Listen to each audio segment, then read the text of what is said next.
नमस्कार दोस्तों, मैं कमलेन सिंह बघेल आपका हमारे YouTube channel BR study institute में स्वागत करता हूं। MPPSC प्रीलिम्स की सीरीज में हम यूनिट 5 भारत की राज्य व्यवस्था के बारे में देख रहे थे, जिसमें हमारा आज का टॉपिक है प्रेसिडेंट ऑफ इंडिया, भारत के राष्ट्रपति। इसमें पहले हमारे कुछ लेक्चर्स में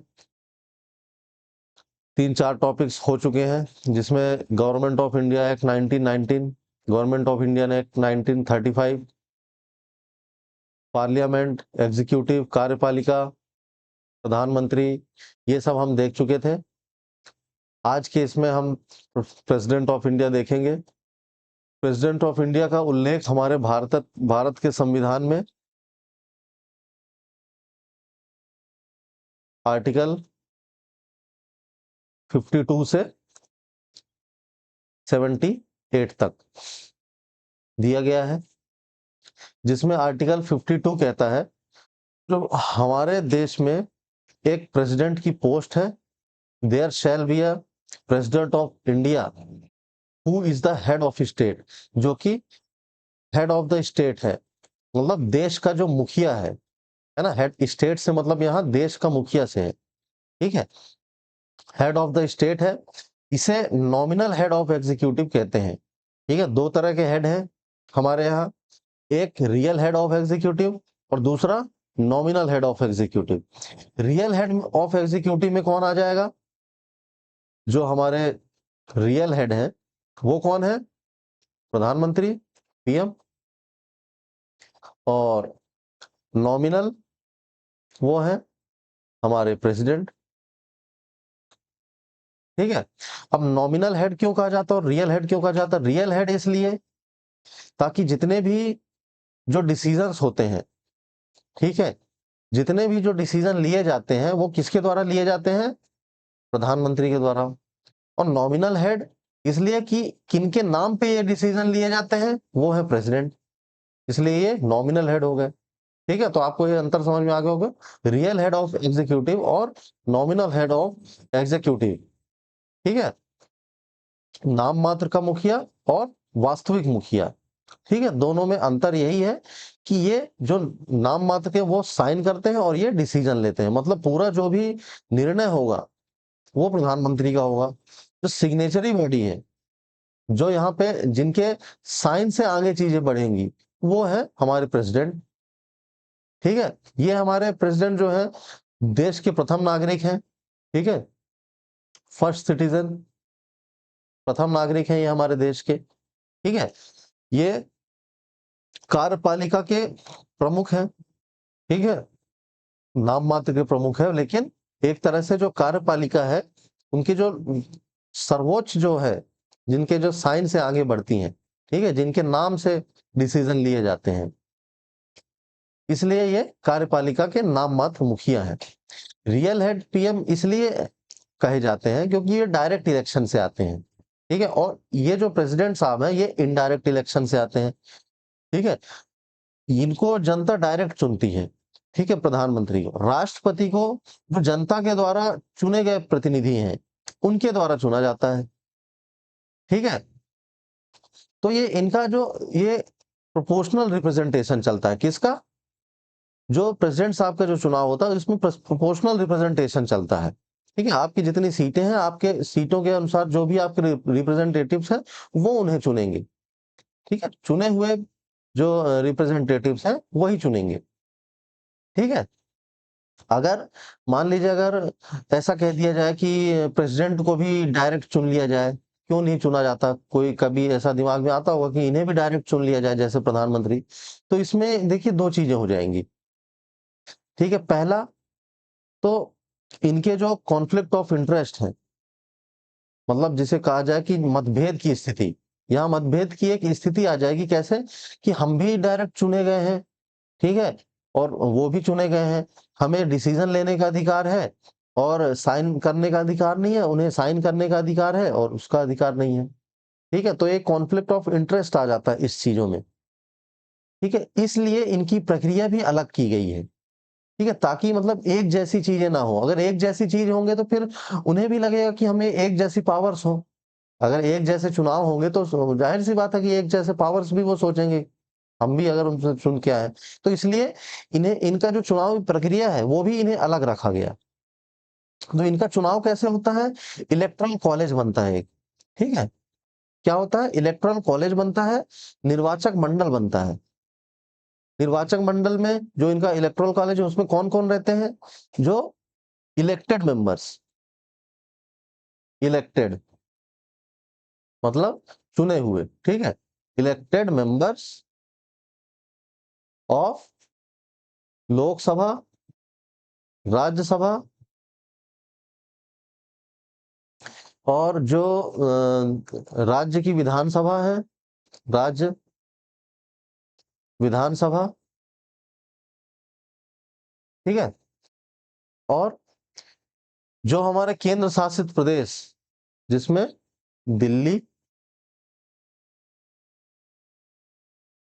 पुडुचेरी और अब जो है जम्मू और कश्मीर भी आ जाएगा। क्यों?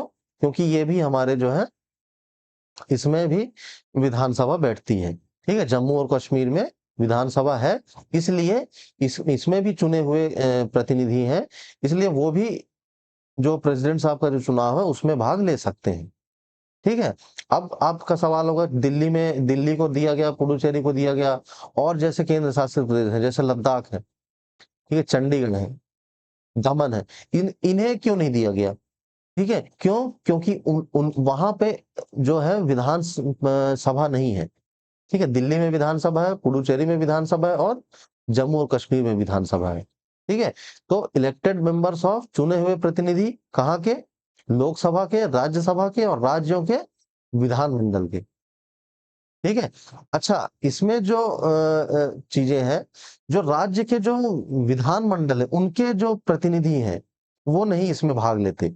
जैसे राज्य विधानमंडल में, जैसे कि आप उत्तर प्रदेश का उदाहरण ले लीजिए, वहां एक मतलब विधानसभा है और एक है विधान परिषद, ठीक है। तो जो विधान परिषद के जो सदस्य हैं वो इस प्रेसिडेंट के चुनाव में भाग नहीं ले सकते, ठीक है। केवल विधानसभा के जो सदस्य हैं वो इसमें चुनाव में भाग ले सकते हैं, ठीक है। तो अपन देखें कि ये तो चुनाव में भाग लग सकते हैं, ले सकते हैं, और कौन नहीं ले सकता? जो मनोनीत, मतलब नॉमिनेटेड, नॉमिनेटेड सदस्य किसके?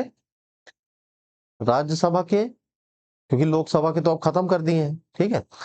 राज्यसभा के और विधानसभा के जो भी नॉमिनेटेड जो मेंबर्स हैं, और विधान परिषद के, ठीक है, विधान परिषद के भी जो भी जो सदस्य हैं वो भाग नहीं ले सकते। विधान सभा के जो नॉमिनेटेड पर्सन है वो भाग नहीं ले सकते, और राज्यसभा के जो 12 जो राष्ट्रपति द्वारा जो नॉमिनेटेड होते हैं, ठीक है, वो उसमें भाग नहीं ले सकते, ठीक है। तो इतने लोग भाग ले सकते हैं इसमें। मतलब कुल मिला के आपको सीधा सा ये याद रखना कि जहां जहां विधानसभा है, जिस जिस जगह, ठीक है, उस राज्यों के ले सकते हैं, उन केंद्र प्रशासित प्रदेशों के ले सकते हैं, और लोकसभा और राज्यसभा के जो भी चुने हुए प्रतिनिधि हैं, ठीक है। लोकसभा के तो डायरेक्ट चुने जाते हैं और राज्यसभा के इनडायरेक्ट जो भी चुने जाते हैं। तो जो भी चुने हुए प्रतिनिधि हैं वो इनके जो राष्ट्रपति के जो इलेक्शन है उसमें भाग ले सकते हैं, ठीक है।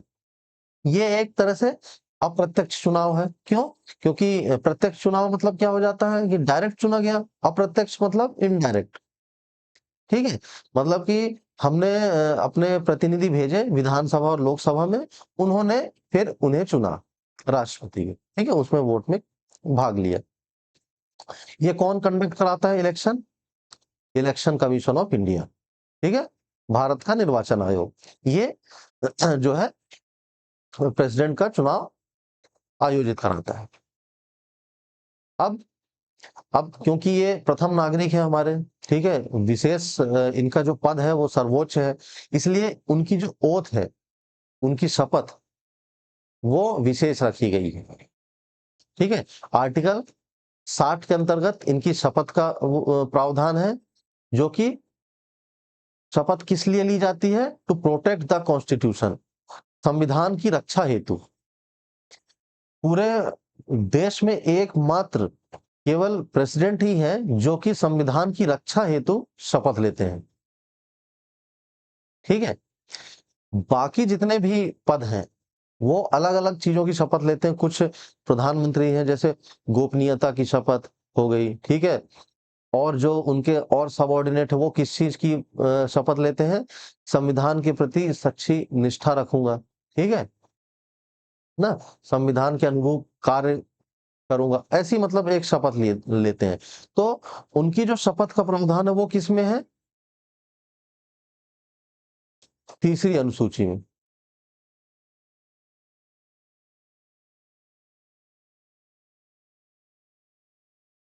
तीसरी अनुसूची में, ठीक है।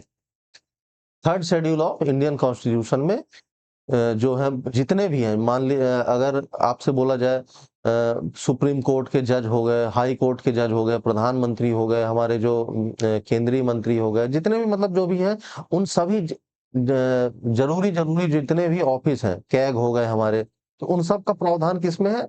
तीसरी अनुसूची में दिया गया है, ठीक है। और केवल राष्ट्रपति जी ऐसे हैं जिनका शपथ का प्रावधान आर्टिकल 60 में दिया गया है, ठीक है। टू प्रोटेक्ट द कॉन्स्टिट्यूशन, वो केवल एकमात्र इंसान जो संविधान की रक्षा हेतु शपथ लेते हैं, ठीक है। इसलिए सबसे जो जिम्मेदार पद है पूरे देश का वो है राष्ट्रपति, क्योंकि उन्हें संविधान की रक्षा हेतु शपथ दिलाई जाती है, ठीक है। योग्यता की बात कर लें तो योग्यता 35 वर्ष की आयु होनी चाहिए, ठीक है।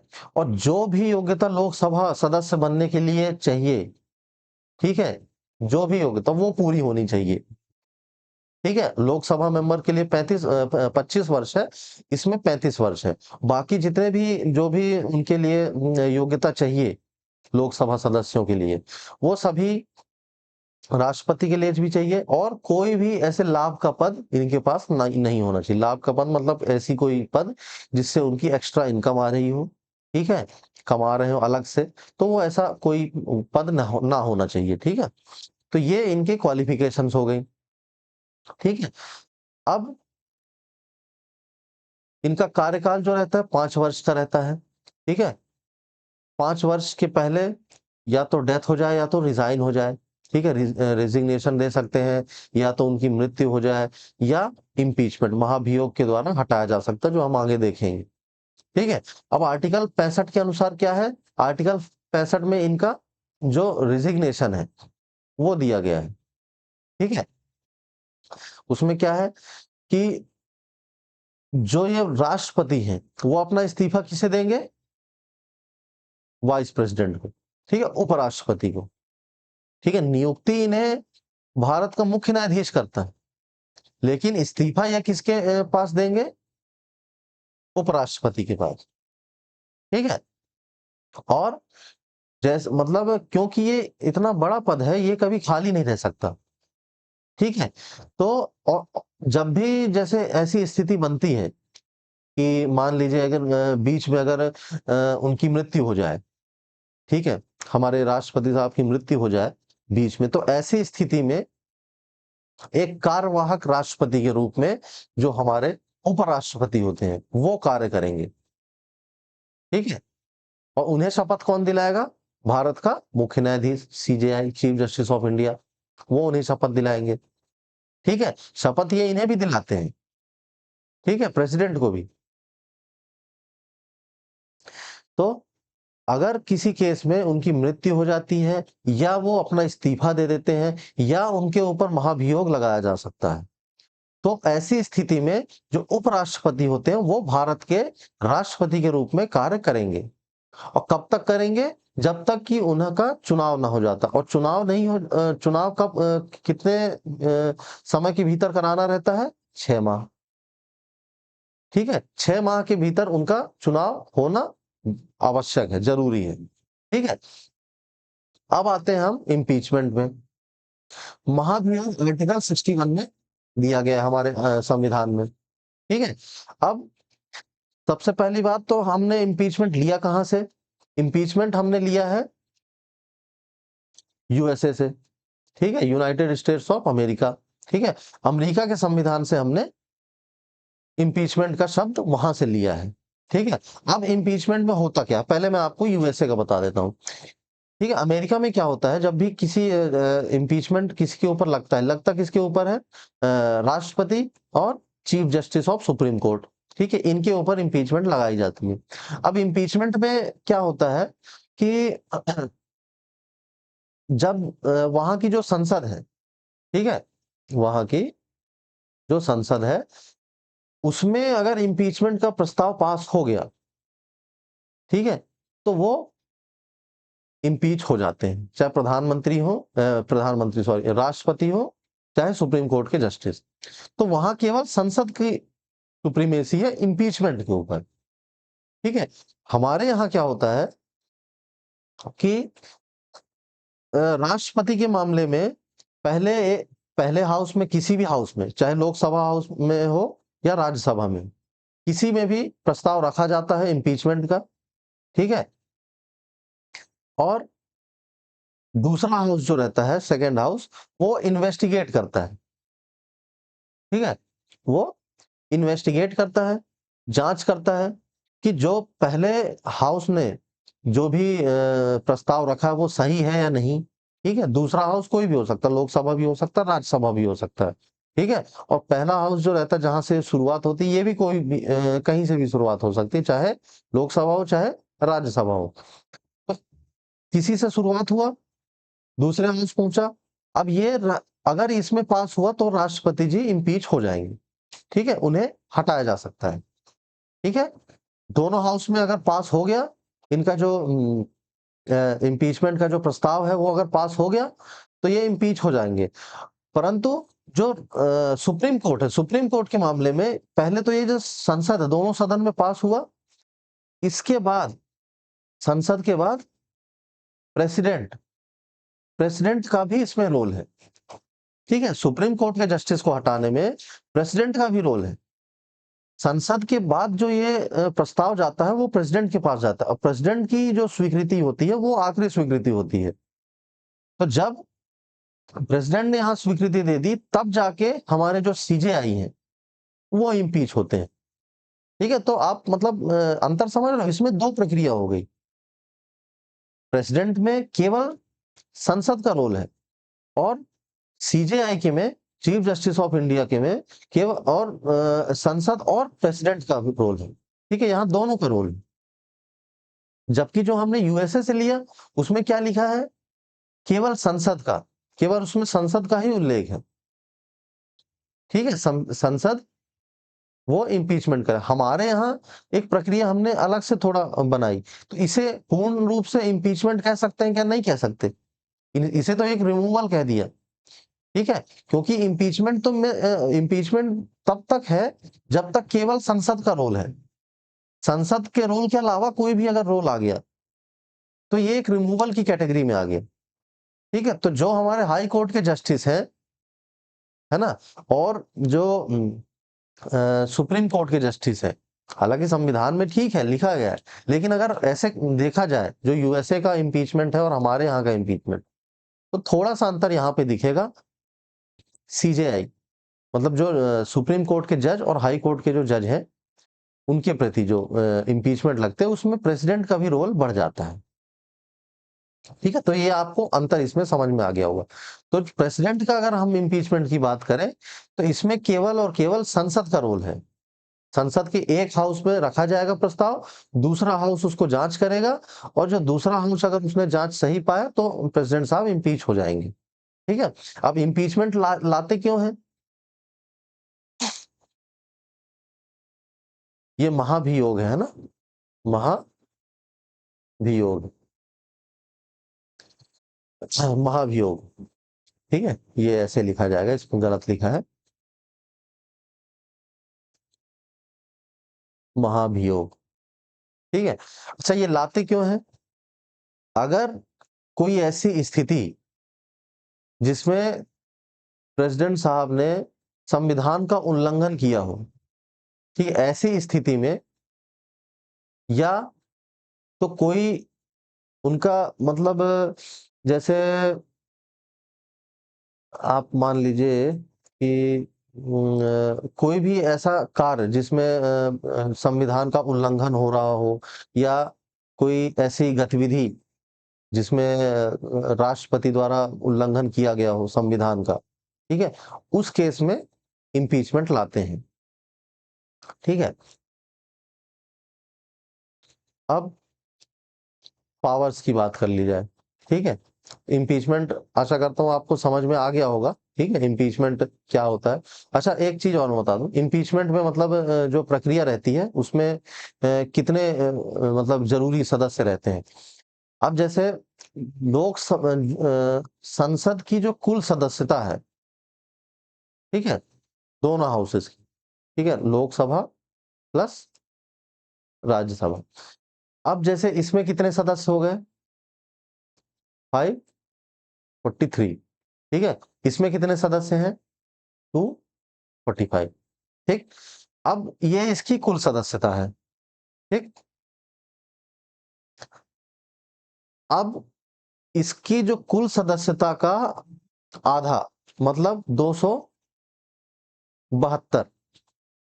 ठीक है, 272 इसमें होने चाहिए और 123 123 सदस्य इसमें होने चाहिए। ठीक है, कम से कम इतने तो चाहिए चाहिए। और इसमें एक बात का और इसमें ध्यान रखना होगा कि जो जैसे ये इतने सदस्य तो कम से कम चाहिए ही चाहिए, प्लस जो भी जो उस समय की जो सदस्य था जब ये महाभियोग प्रस्ताव लाया जा रहा है, ठीक है, उस समय सदन की कुल सदस्यता का 2/3 प्रेजेंट मेंबर। ठीक है, 2/3 जो सदस्य जो मौजूद हैं उनका 2/3 और कुल सदस्यता का आधा। ठीक है, इतने मतलब सदस्य होने चाहिए, तब जाके ये इम्पीचमेंट का जो ये प्रस्ताव है वो पारित होता है। ठीक है, अब हम देख लेते हैं पावर्स ऑफ प्रेसिडेंट। ठीक है, प्रेसिडेंट की शक्तियां। ठीक है, प्रेसिडेंट की शक्तियां हम देख लेते हैं। पहले में आता है एग्जीक्यूटिव पावर, कार्यपालिक शक्ति। कार्यपालिक शक्ति मतलब जितने भी कार्यपालिका शक्ति का मतलब क्या होगा, आर्टिकल 53 में ये ऐसा लिखा गया है कि प्रेसिडेंट जो है उसके पास पूरे जो जो कार्यपालिका है उसके जो कार्य हैं वो या तो वो डायरेक्ट कर ले, ठीक है, डायरेक्ट, या इसे बोलते हैं सेल्फ, खुद से, या जो उसके सबऑर्डिनेट ऑफिसर्स हैं, ठीक है, सबऑर्डिनेट ऑफिसर्स, ठीक है, या उनके जो अधीन जो ऑफिसर्स। अब ये जो सबऑर्डिनेट ऑफिसर्स हैं इन्हीं को हम बोलते हैं सीओएम, मतलब काउंसिल ऑफ मिनिस्टर। यही जो हमारा मंत्रिमंडल है, ठीक है, जो केंद्रीय मंत्रिमंडल है, या तो उनसे उनके थ्रू कार्य करवाए या तो वो खुद डिसीजन ले, खुद कार्य करे। ठीक है, तो ये सबऑर्डिनेट ऑफिसर्स, ठीक है, अब इसीलिए इनकी जो नियुक्ति है वो राष्ट्रपति करते हैं। ठीक है, अब आपको मतलब समझ में आ रहा है जो मतलब आप कनेक्ट कर पा रहे हो कि जो एग्जीक्यूटिव पावर है, ठीक है, अब आपको ये समझ में, पिछले हमने लेक्चर में कहा था कि ये नियुक्त करते हैं। ठीक है, अब आपको यहाँ समझ में आ रहा हो क्योंकि ये aid and advice of president.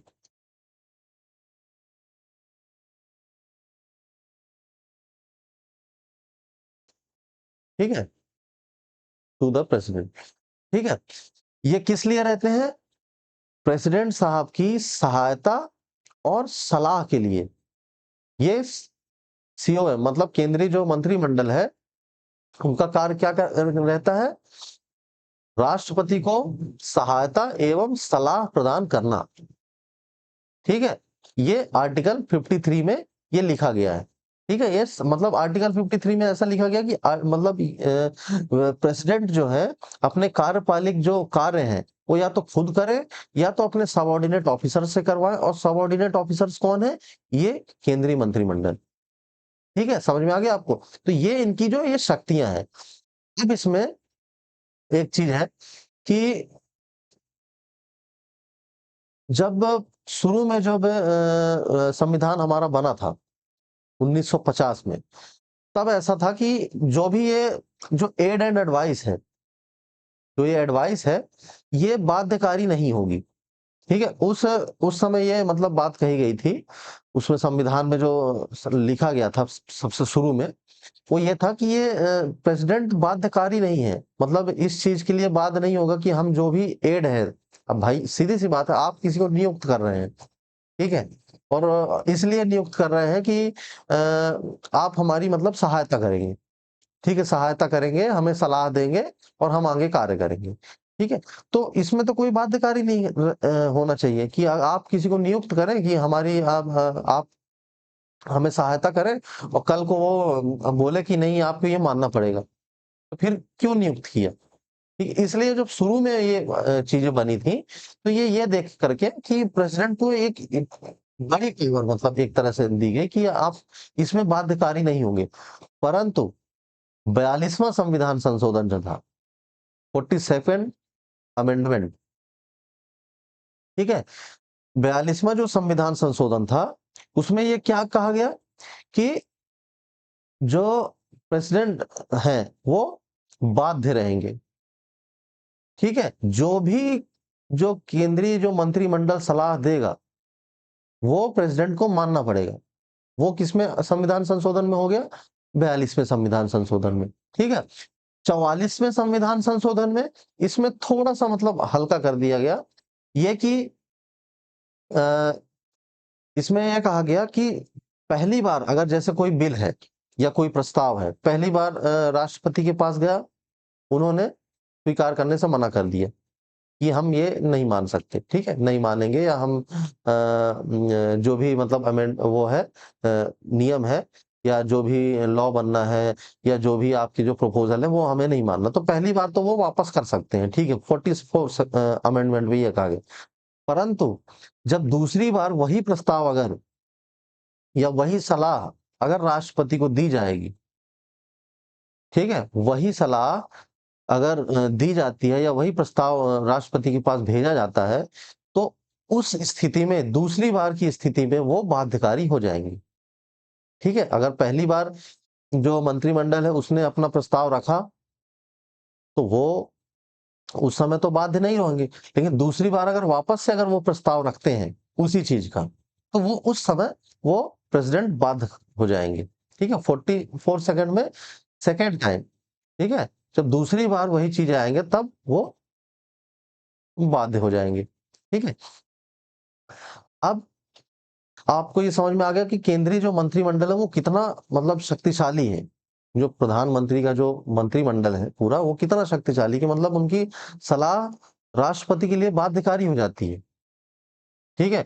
और अगर मान लीजिए अगर इस बार भी उन्होंने मना कर दिया सेकेंड टाइम, 44 अमेंडमेंट में जो कहा गया कि दूसरी बार जो उन्हें सलाह लेनी है वो बाध्यकारी होगी, उस बार भी उन्होंने अगर सलाह लेने से मना कर दिया या वो कर दिया, तब उस स्थिति में क्या होगा?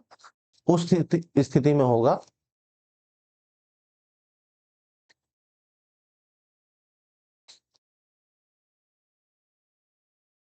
इम्पीचमेंट, ठीक है। अब आपको समझ में आ रहा है, आप मतलब डॉट्स जोड़ सकते हो कैसे कि इम्पीचमेंट कब हो जाएगा?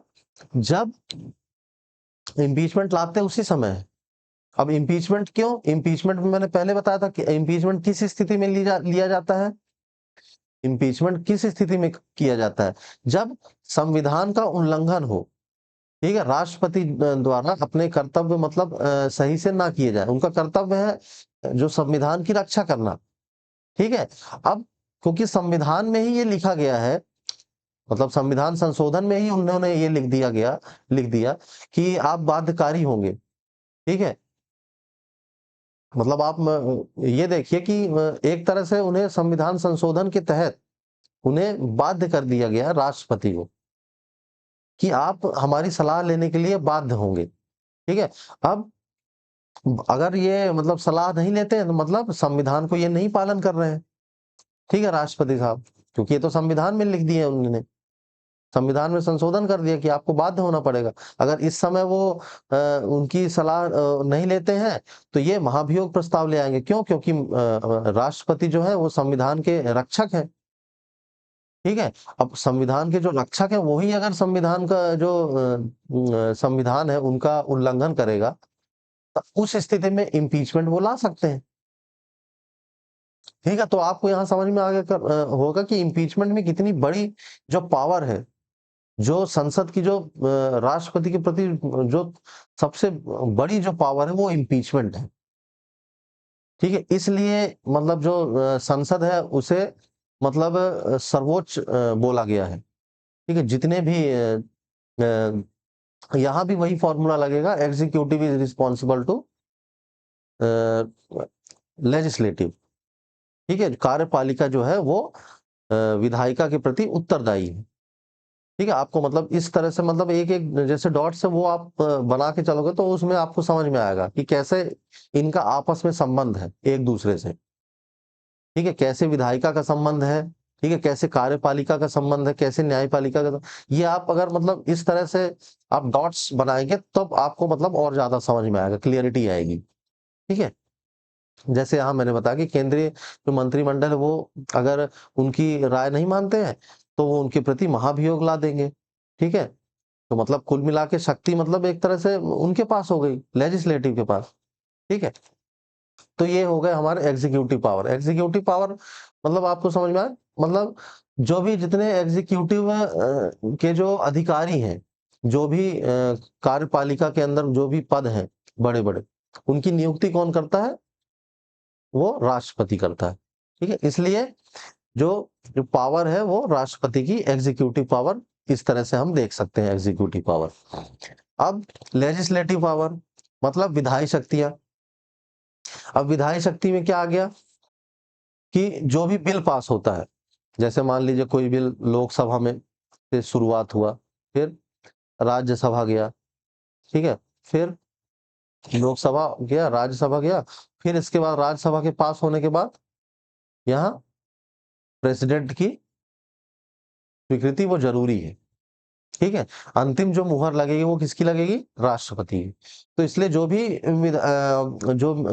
विधायक जो भी मतलब बनाते हैं, जो विधायक बोल रहे, जो भी संसद, ठीक है, जो भी संसद जो नियम बनाते हैं, जो भी लॉ बनाते हैं, ठीक है, तो वो एक्ट जो लॉ जो है रहता है वो एक्ट में तभी बदलता है जब ये प्रेसिडेंट के साइन होंगे, ठीक है। हम देखते हैं ना जब पढ़ते हैं, जब संसद के 3 अंग होते हैं, लोकसभा, राज्यसभा और प्रेसिडेंट। तो प्रेसिडेंट संसद का अंग क्यों है? क्योंकि उनके पास जो अंतिम जो शक्ति है, जब भी उसमें साइन होंगे वो राष्ट्रपति के होंगे। कोई भी नियम, कोई भी बिल बनेगा, बिल जो भी पास होगा, तो ये पास होते हुए सबसे लास्ट पे जो अगर जाएगा तो वो राष्ट्रपति के पास जाएगा, ठीक है। तो ये इसकी विधायी शक्ति में आ जाता है, ठीक है। और जब ये बिल जाता तो इसके पास वीटो पावर भी हो जाती है। वीटो पावर में मतलब एक एब्सोल्यूट वीटो हो जाता है, जिसमें आपने बिल्कुल मना कर दिया, ठीक है। वीटो मतलब एक तरह से मना करने की शक्ति, ठीक है, मैंने वीटो लगा दिया, ठीक है, यहाँ मेरी मतलब सहमति नहीं बन रही है, ठीक है। तो ये वीटो पावर किसके पास रहता है?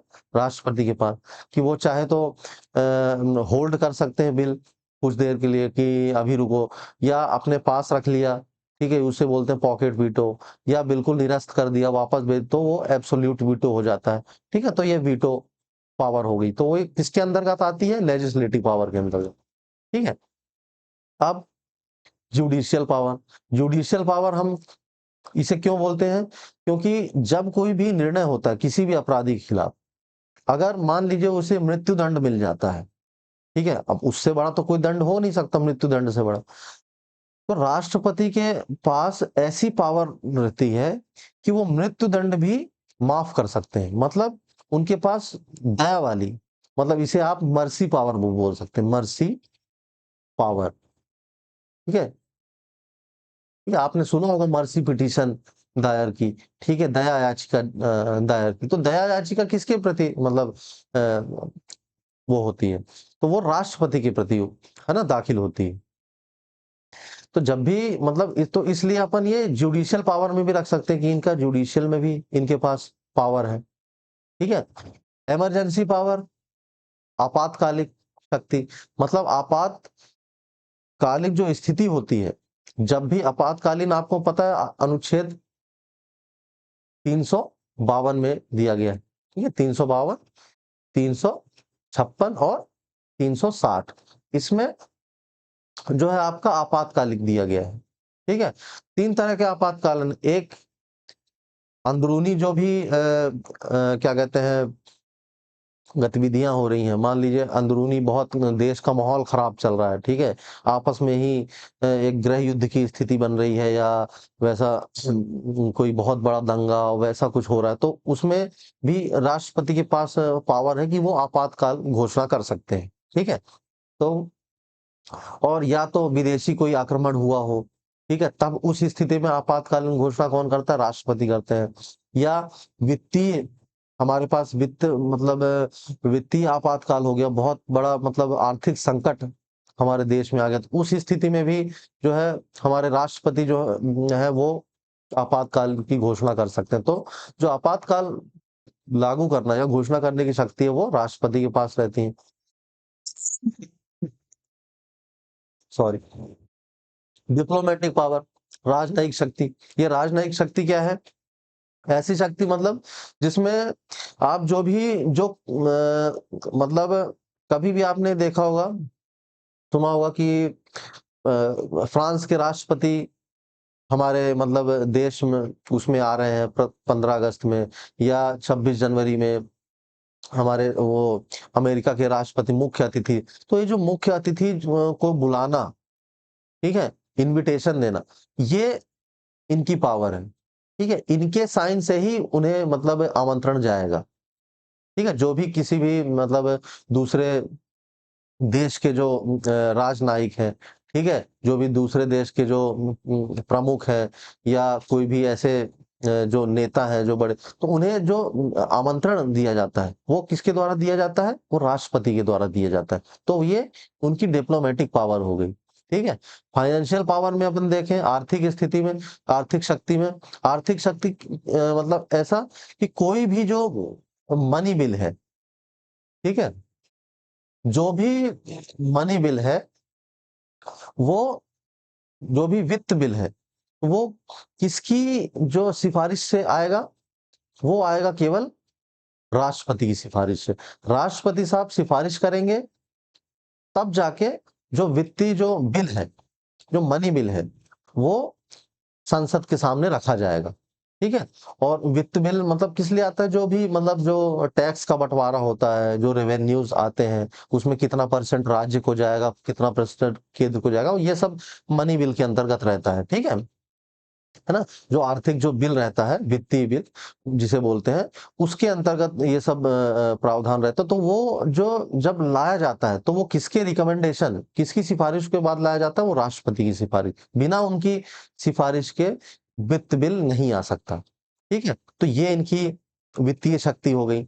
डिस्क्रिशनरी पावर मतलब विवेकाधीन शक्ति। विवेकाधीन शक्ति मतलब एक जो इच्छा वाली जो शक्ति, मतलब कि उनकी जो इच्छा हुई, उनके जो मतलब उनने सोचा, जो भी उनने सोचा समझा, ठीक है। जैसे मान लीजिए हमारे यहाँ जैसे चुनाव होता है, ये कब काम आती है? जब चुनाव के समय पे, ठीक है, जब कोई नई सरकार बननी होती है, नई सरकार मतलब जब लोकसभा का जब कोई चुनाव होता है, उसमें जब ये ऐसा स्थिति बन गई, जैसे मान लीजिए हमारे यहाँ 2 पार्टियां हैं, ठीक है, एक एनडीए हो गई, ठीक है, दूसरी यूपीए हो गई, ठीक है। ये कांग्रेस वाली जो कांग्रेस और उसके अलायंस, और ये भाजपा और उसके जो अलायंस है, ठीक है।